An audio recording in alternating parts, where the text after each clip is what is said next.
Virtualmente todos en la Tierra, sin considerar su religión o nacionalidad, reconocen que existe alguna especie de batalla ocurriendo en el mundo, entre las fuerzas del bien y del mal. Una lucha colosal entre la luz y las tinieblas, la verdad y el error, la opresión y la libertad, lo bueno y lo malo, y finalmente, la vida y la muerte. ¿Cuál es la historia entre esta paradoja evidente? Muchas religiones, así como la Biblia, enseñan que tras el velo tridimensional del mundo físico que vemos, existe otro mundo espiritual que no podemos ver. En esta realidad invisible a nuestro alrededor, se desencadena una batalla titánica entre el héroe supremo y justo contra el villano más atroz y maligno. La gran pregunta es, ¿quiénes son esos contendientes y cómo, dónde y cuándo comenzó esta crisis cósmica? Este es el misterio más grande de todas las edades y la historia más fascinante y verdadera que jamás haya sido contada. Esta crisis envuelve a cada persona sobre la Tierra. Sí, a cada persona.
La historia humana ha estado llena de escenas de guerra, y todas las personas han experimentado conflictos.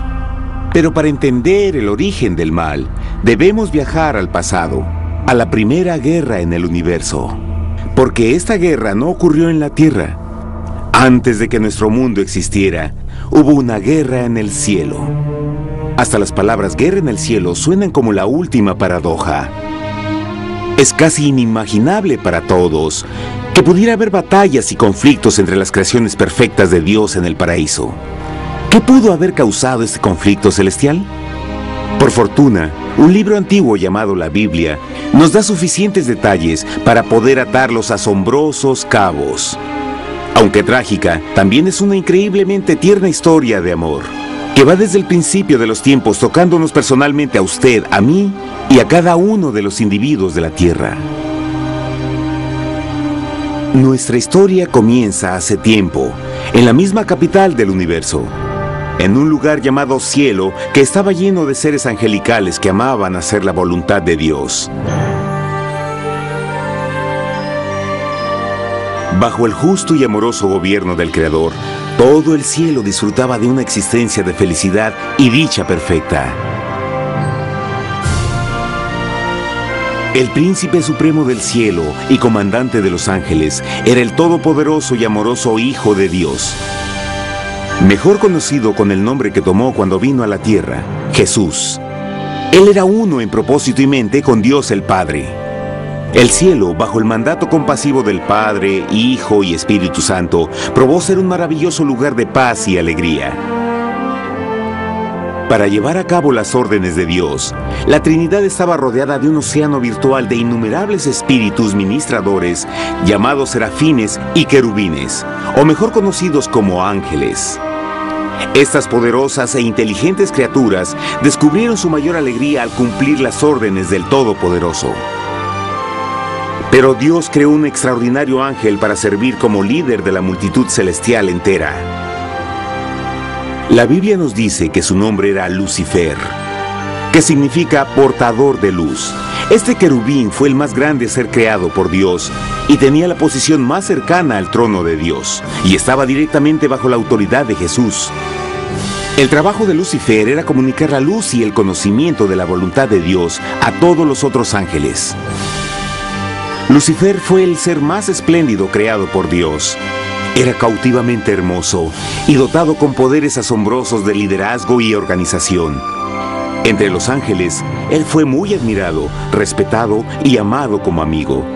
Aunque Dios previó la miseria que estaba a punto de ser introducida por Lucifer al reino de la luz.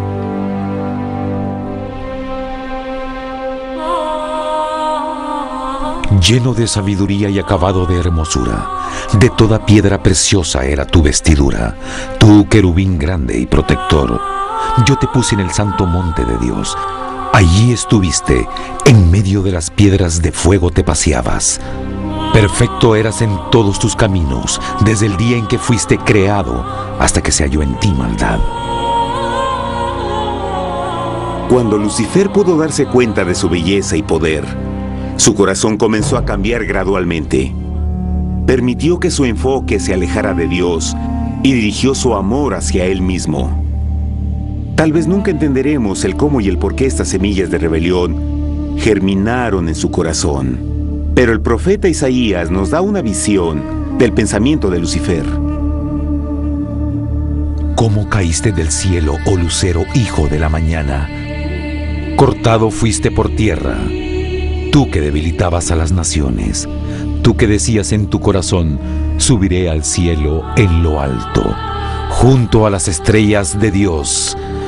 Levantaré mi trono, sobre las alturas de las nubes subiré, y seré semejante al Altísimo.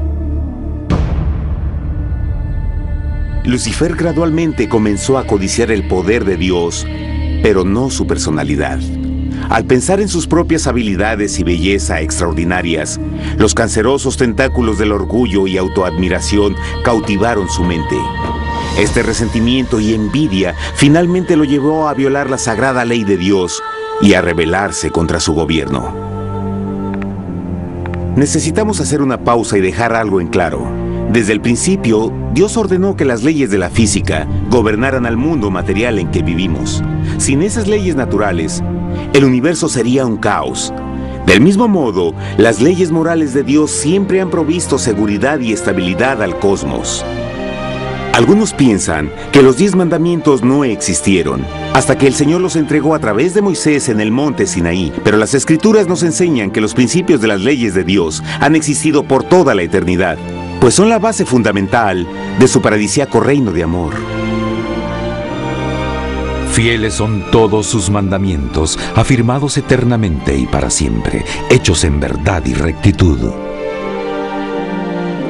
Los 10 mandamientos son un resumen de las características de un Dios de amor. Los primeros 4 mandamientos describen quién es Dios, su poder, su territorio y autoridad. Los últimos 6 describen cómo es Dios, su honestidad, su pureza, su fe.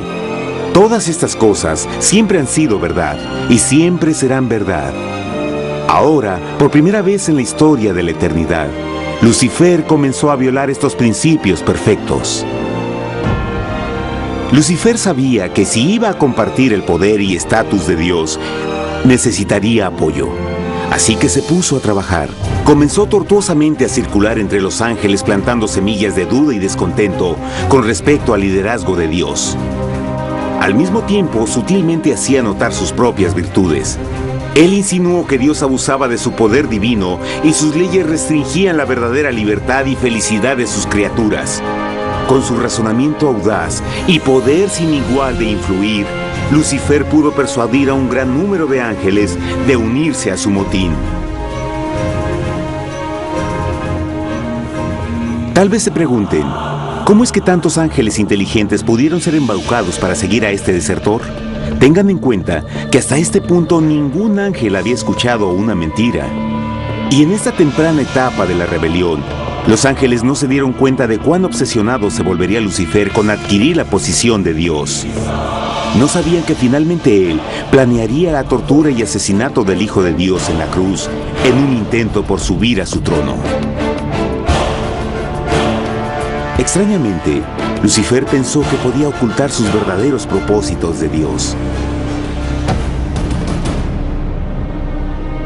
Ay de los que se esconden de Jehová encubriendo el consejo, y sus obras están en tinieblas y dicen: ¿quién nos ve y quién nos conoce?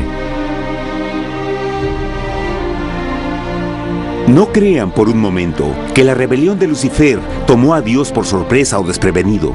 El Señor sabe todas las cosas, incluyendo los pensamientos de sus criaturas. Él entendía exactamente lo que estaba pasando por la mente de Lucifer. Y en amorosa piedad, Dios advirtió al descarriado ángel del peligro. Pero al final, el orgullo y amor propio no le permitieron a Lucifer arrepentirse. Así que eligió la rebelión total contra Dios en vez de la humilde obediencia. Algunos se han preguntado, ¿esto significa que Dios creó a un ángel defectuoso? No, pero Él creó a Lucifer con la libertad de elección.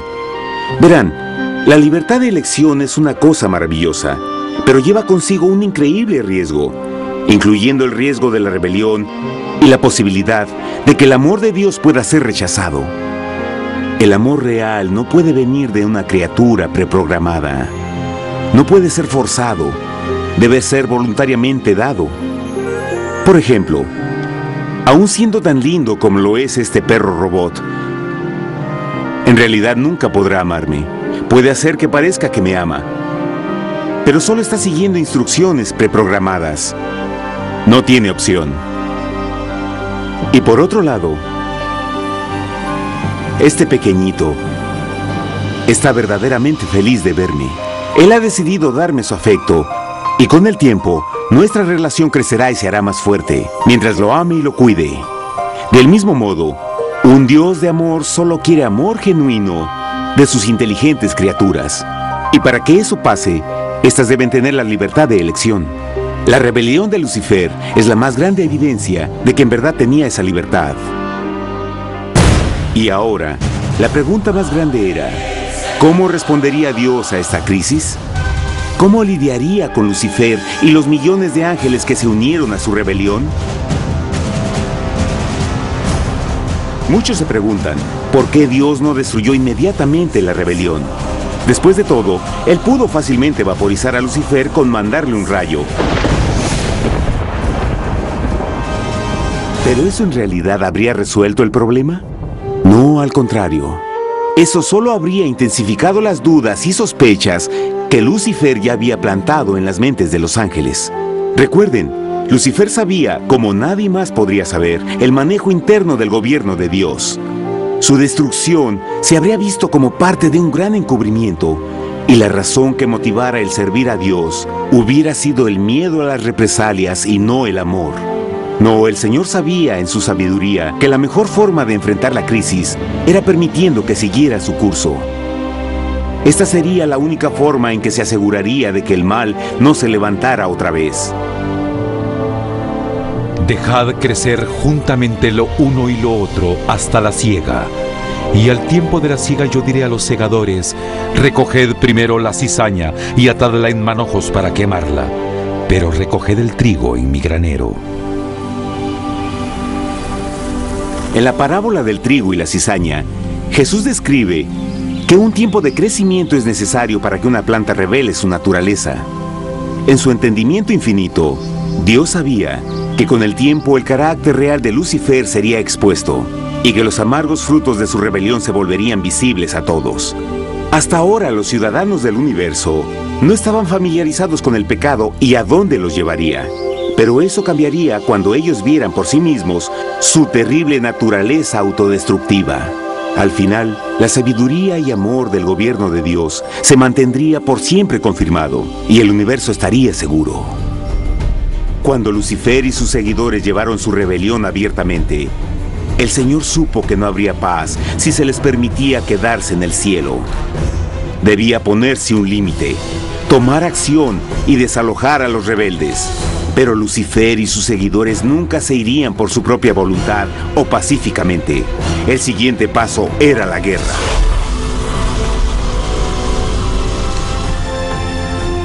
Después hubo una guerra en el cielo. Miguel y sus ángeles luchaban contra el dragón, y luchaban el dragón y sus ángeles, pero no prevalecieron ni se halló ya lugar para ellos en el cielo, y fue lanzado el gran dragón, la serpiente antigua que se llamaba Diablo y Satanás, el cual engaña al mundo entero. Fue arrojado a la tierra y sus ángeles fueron arrojados con él.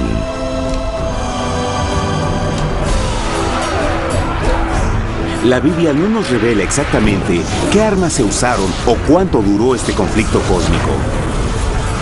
Pero esta guerra fue como ninguna que los ojos mortales hayan visto jamás. Apocalipsis 12:4 nos dice que finalmente Lucifer y un tercio de los ángeles de Dios fueron físicamente expulsados del cielo.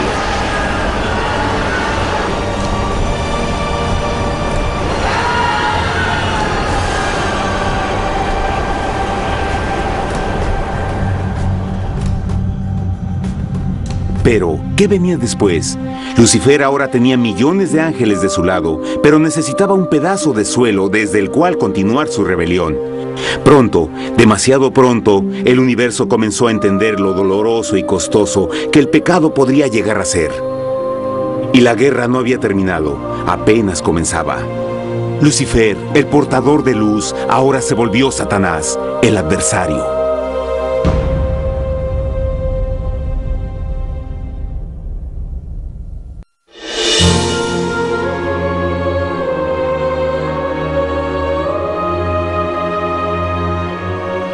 Después de la guerra en el cielo, Satanás y sus ángeles caídos fueron desterrados de la corte de la gloria. Por un tiempo el diablo y sus demonios vagaron por el universo, buscando inútilmente mundos que se compadecieran y que se unieran a su rebelión. Mientras tanto, el corazón de Dios sentía intensamente el vacío que creó la pérdida de Lucifer y sus ángeles. Y el Padre, Hijo y Espíritu Santo regresaron a su trabajo favorito, el maravilloso trabajo de la creación. Decidieron hacer un mundo nuevo, lleno con una variedad de asombrosas y diversas criaturas de amor. Este nuevo mundo sería único, porque las criaturas principales serían hechas a la imagen de Dios. Para ellos, el Señor también les daría dominio de este nuevo planeta que conocemos como Tierra. En el principio creó Dios la tierra, y vio Dios todo cuanto había hecho, y era bueno en gran manera. ¡Qué imagen tan asombrosa! Dios forma un nuevo mundo, nuestro planeta Tierra. Y con cada maravilloso día de la creación, algo nuevo y espectacular entraba a formar parte de la escena. Por ejemplo, en el tercer día Dios habló y vegetación hermosa y exuberante saltó a la existencia. Plantas de todos los colores, formas y tamaños. En el quinto día, el mundo estaba lleno con asombrosas, exóticas criaturas que podían ya sea elevarse por los cielos o deslizarse libremente por las aguas azules, y algunas podían hacer ambas cosas. El sexto día vio la presentación de una variada y diversa multitud de animales terrestres. Desde el gigante elefante hasta la pequeña ardilla, cada uno encontró un hogar en el nuevo planeta y un lugar para vivir en armonía con el resto de la creación. Y también en el sexto día, Dios creó al hombre. Entonces dijo Dios: hagamos al hombre a nuestra imagen, conforme a nuestra semejanza. Entonces Jehová formó al hombre del polvo de la tierra y sopló en su nariz aliento de vida, y fue el hombre un ser viviente. Y Jehová plantó un huerto en Edén, al oriente, y puso ahí al hombre que había formado.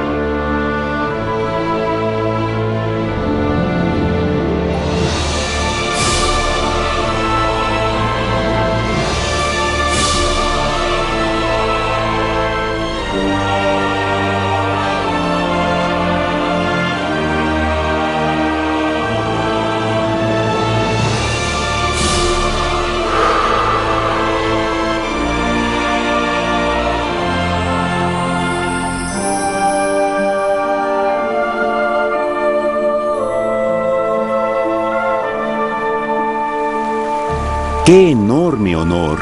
Ser creado a la semejanza de Dios. Ser un individuo libre pensador y totalmente autónomo. Al principio, el hombre no notaba su desnudez. Probablemente eso fue porque antes del pecado, él estaba vestido con gloria y luz.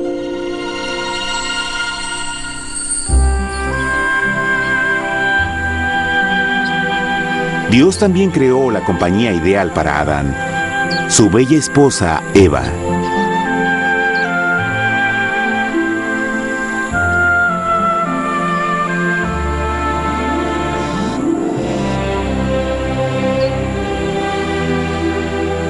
La alegre pareja fue colocada en un magnífico jardín perfectamente diseñado para aumentar su felicidad. A Adán, Eva y a las otras criaturas de la tierra también les dieron el privilegio divino de procrearse a su propia imagen. La intención de Dios fue que la raza humana tuviera dominio sobre este paraíso perfecto para siempre. Eternamente felices y sanos, trabajarían con la flora del jardín de Dios, mientras disfrutaban del afecto y compañía de todas las criaturas bajo su cuidado. El ambiente que nuestros primeros padres experimentaron fue muy diferente al mundo de hoy. Las rosas no tenían espinas, los insectos no mordían ni picaban, y los leones y ovejas jugueteaban juntos. Pero la bendición más grande era que los humanos vivían en perfecta armonía con su Creador. Cada séptimo día, Adán y Eva descansaban de su placentera labor y tenían una gozosa comunión con la visita de su Creador. Era un mundo espléndido y maravilloso.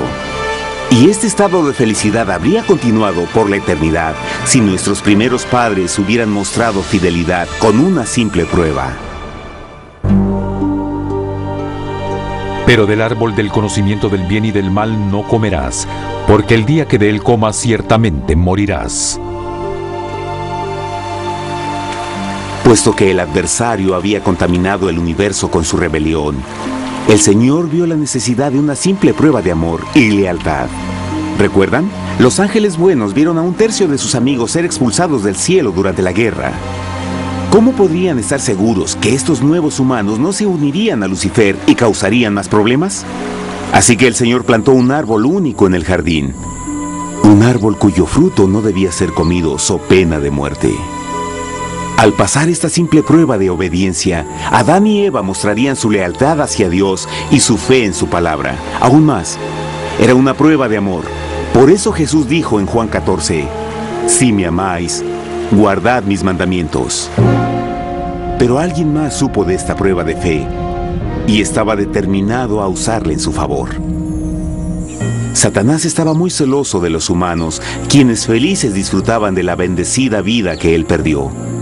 Su feliz existencia estaba en total contraste con la suya, la cual ahora estaba llena de culpa, pecado y miseria. En su resentimiento y enojo, no estaba dispuesto a dejar a la pareja en paz, pues el pecado siempre buscará arrastrar a otros consigo.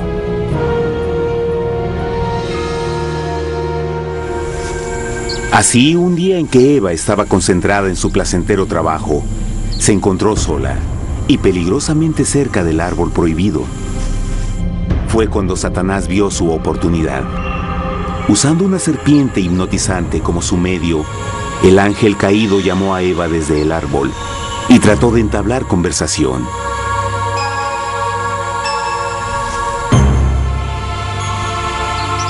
Sus palabras encantadoras fueron cuidadosamente calculadas para infundir desconfianza a Dios.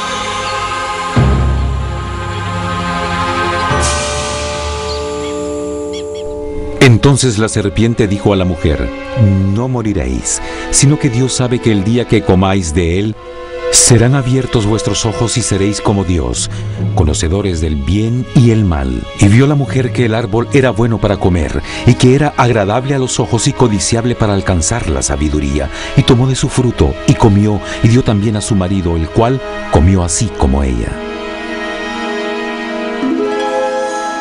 Trágicamente, cuando Eva escuchó la suave y sedosa voz del tentador, comenzó a tener dudas sobre la palabra de Dios.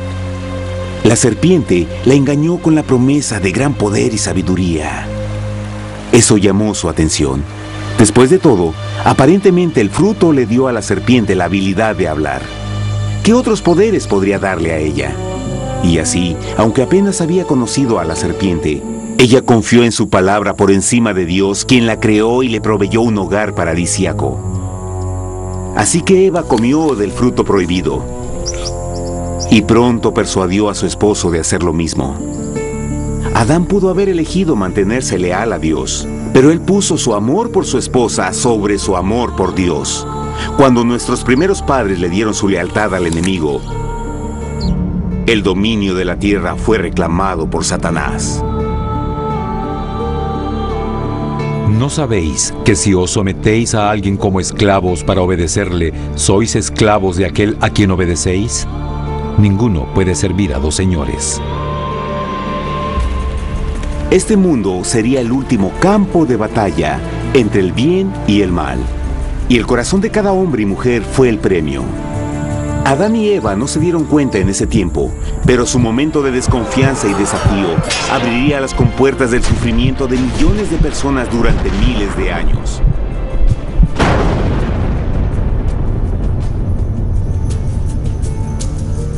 Por tanto, como el pecado entró en el mundo por un hombre, y por el pecado la muerte, así la muerte pasó a todos los hombres, por cuanto todos pecaron.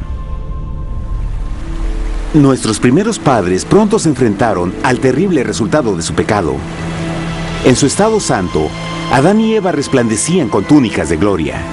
Después de pecar, sus túnicas naturales de luz se desvanecieron y se sintieron mortificados con la sensación de su desnudez. Vergüenza y temor reemplazaron su alegría y paz y trataron de cubrir su desnudez con hojas. Ahora también se encontraban bajo la constante influencia del diablo. Cediendo a la tentación, habían debilitado su naturaleza y Satanás había ganado poder sobre la humanidad. Las personas no podían resistir a las tentaciones del diablo con su propia fuerza. Por último, y lo más aterrador, se encontraban viviendo bajo la pena de muerte inminente. Dios les había advertido que la desobediencia traería la muerte.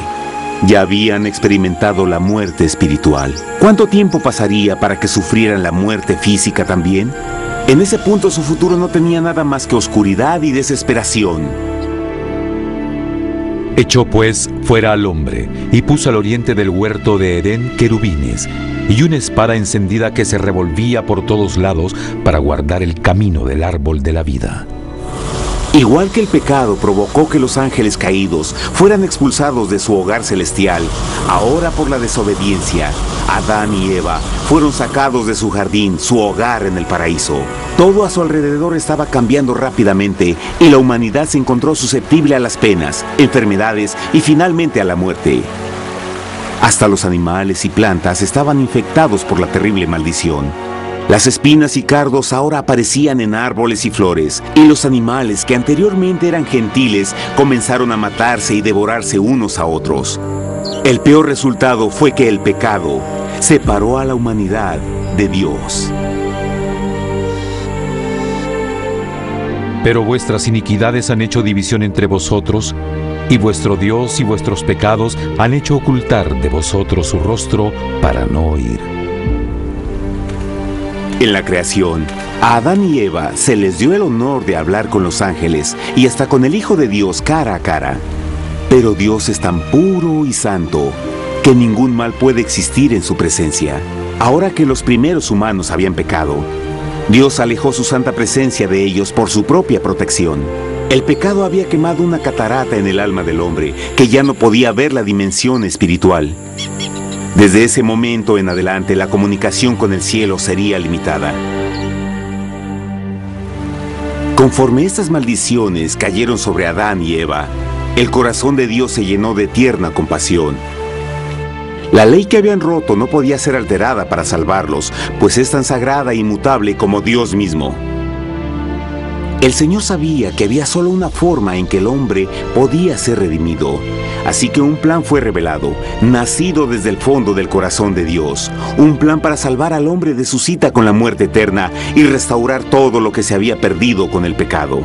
Sería un asombroso intento en su intensidad, alcance y poder, pero sería un plan que también implicaría un enorme sacrificio.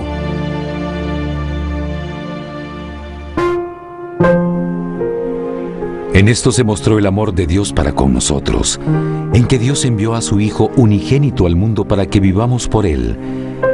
En esto consiste el amor, no en que nosotros hayamos amado a Dios, sino en que Él nos amó a nosotros y envió a su Hijo en propiciación por nuestros pecados. Las Escrituras claramente enseñan en Romanos 6:23, el costo del pecado es la muerte.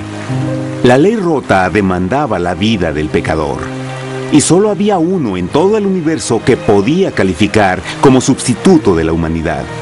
El Creador solo podía pagar la deuda de sus criaturas al tomar su lugar. Así, Jesucristo, el Hijo de Dios, por voluntad aceptó dejar la pureza, gloria y seguridad del cielo.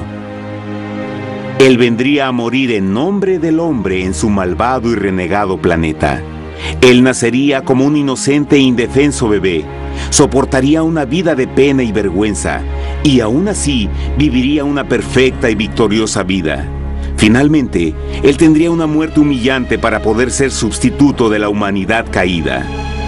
Por su sacrificio, la humanidad asombrosamente recibiría una oportunidad más de tener vida eterna.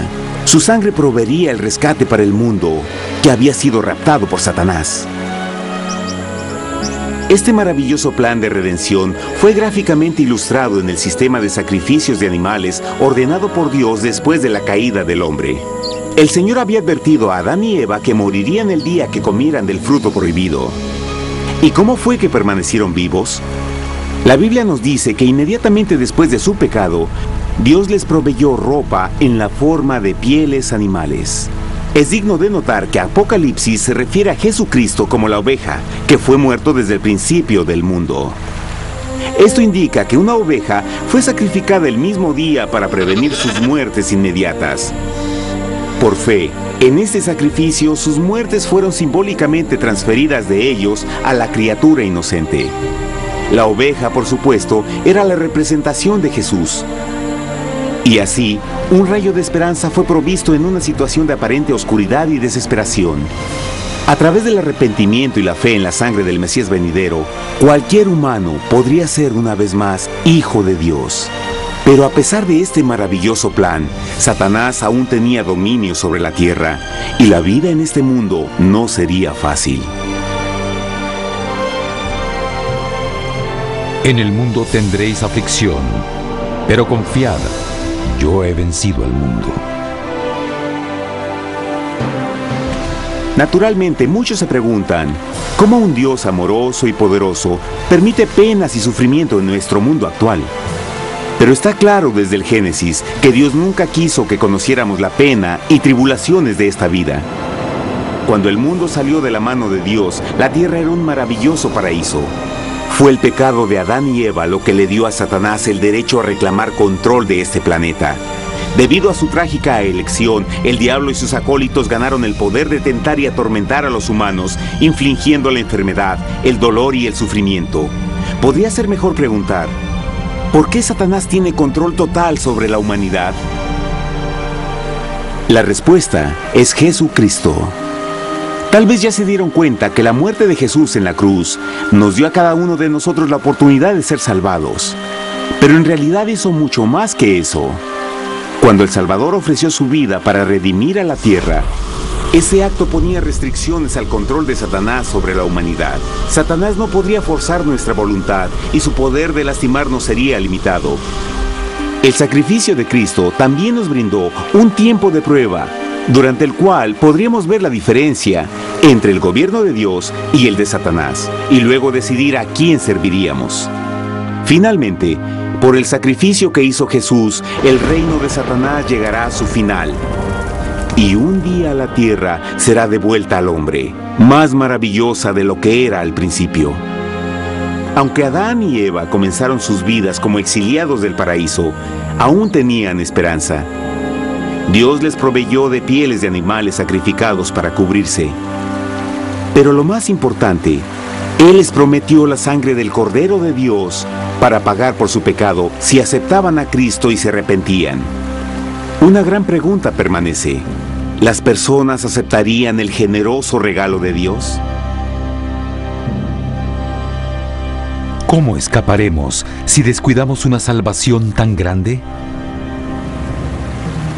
La asombrosa historia que acaban de escuchar es verdad y los afecta, pues por el deseo de Satanás de ser Dios y la desconfianza y desobediencia de Adán y Eva, todos nos encontramos en una situación peligrosa.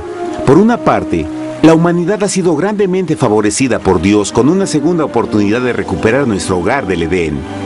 Por otra parte, si desistimos de aprovechar esta gran oportunidad, nos volveremos esclavos de Satanás y finalmente seremos destruidos cuando Dios limpie el universo del pecado.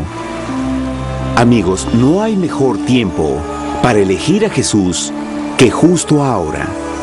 Ninguno de nosotros sabe cuánto más tendremos que vivir en esta tierra. Nuestras vidas pueden terminar instantáneamente. Jesús ha mostrado gran interés en su bienestar y su amor por ustedes lo llevó a proveernos con un escape de la futura destrucción. Él solo le pide que lo acepte, se arrepienta de sus pecados. A través de Cristo pueden encontrar perdón y recibir un nuevo corazón para volverse como Él en carácter. Las tristes noticias son que Satanás se mueve en toda forma posible para evitar que acepten el regalo de la salvación de Dios. Debido a la actividad de la vida, el amor al dinero o alguna otra distracción fascinante, Él trabaja para mantenerlos ocupados y alejados de lo que en realidad importa, su salvación eterna. Para que entienda, la realidad de la situación es que si no elige a Jesús, por omisión está eligiendo a Satanás. Aunque la terrible elección de Adán y Eva trajo muerte y miseria inauditas, usted tiene la oportunidad de tomar una mejor decisión. Dios le está ofreciendo una paz que satisface el anhelo más profundo en su alma y una alegría que lo sacará de las tribulaciones de este mundo. El deseo que tiene el corazón de Dios es que sea salvado y esté con Él en el paraíso. Pero el único que puede mantenerlo fuera del cielo es usted. Imagine lo trágico que sería si innecesariamente rechaza este precioso regalo. Usted puede elegir hoy aceptar la salvación que Dios ha prometido. De hecho, en este mismo momento puede aceptar la vida eterna a través de Jesucristo. ¿Puedo invitarlo a que me acompañe ahora mismo en una simple oración aceptando su maravillosa oferta? Por favor, repita después de mí. Querido Padre Celestial, vengo a ti ahora y humildemente pido tu perdón. Señor, confieso que soy un pecador y he violado tu santa ley. Entiendo que la pena por el pecado es la muerte. Creo que Jesucristo sufrió y murió en la cruz para tomar el castigo por todos mis pecados. Creo que Jesús resucitó de la muerte y lo acepto como mi Salvador personal. A partir de este momento en adelante, te doy mi corazón y confío en que tú serás el Señor de mi vida. Por favor, perdona todos mis pecados y envía a tu Espíritu a ayudarme a hacer tu voluntad. Te agradezco por tu gran amor y acepto tu regalo de vida eterna. Y yo oro por estas cosas en nombre de Jesús. Amén.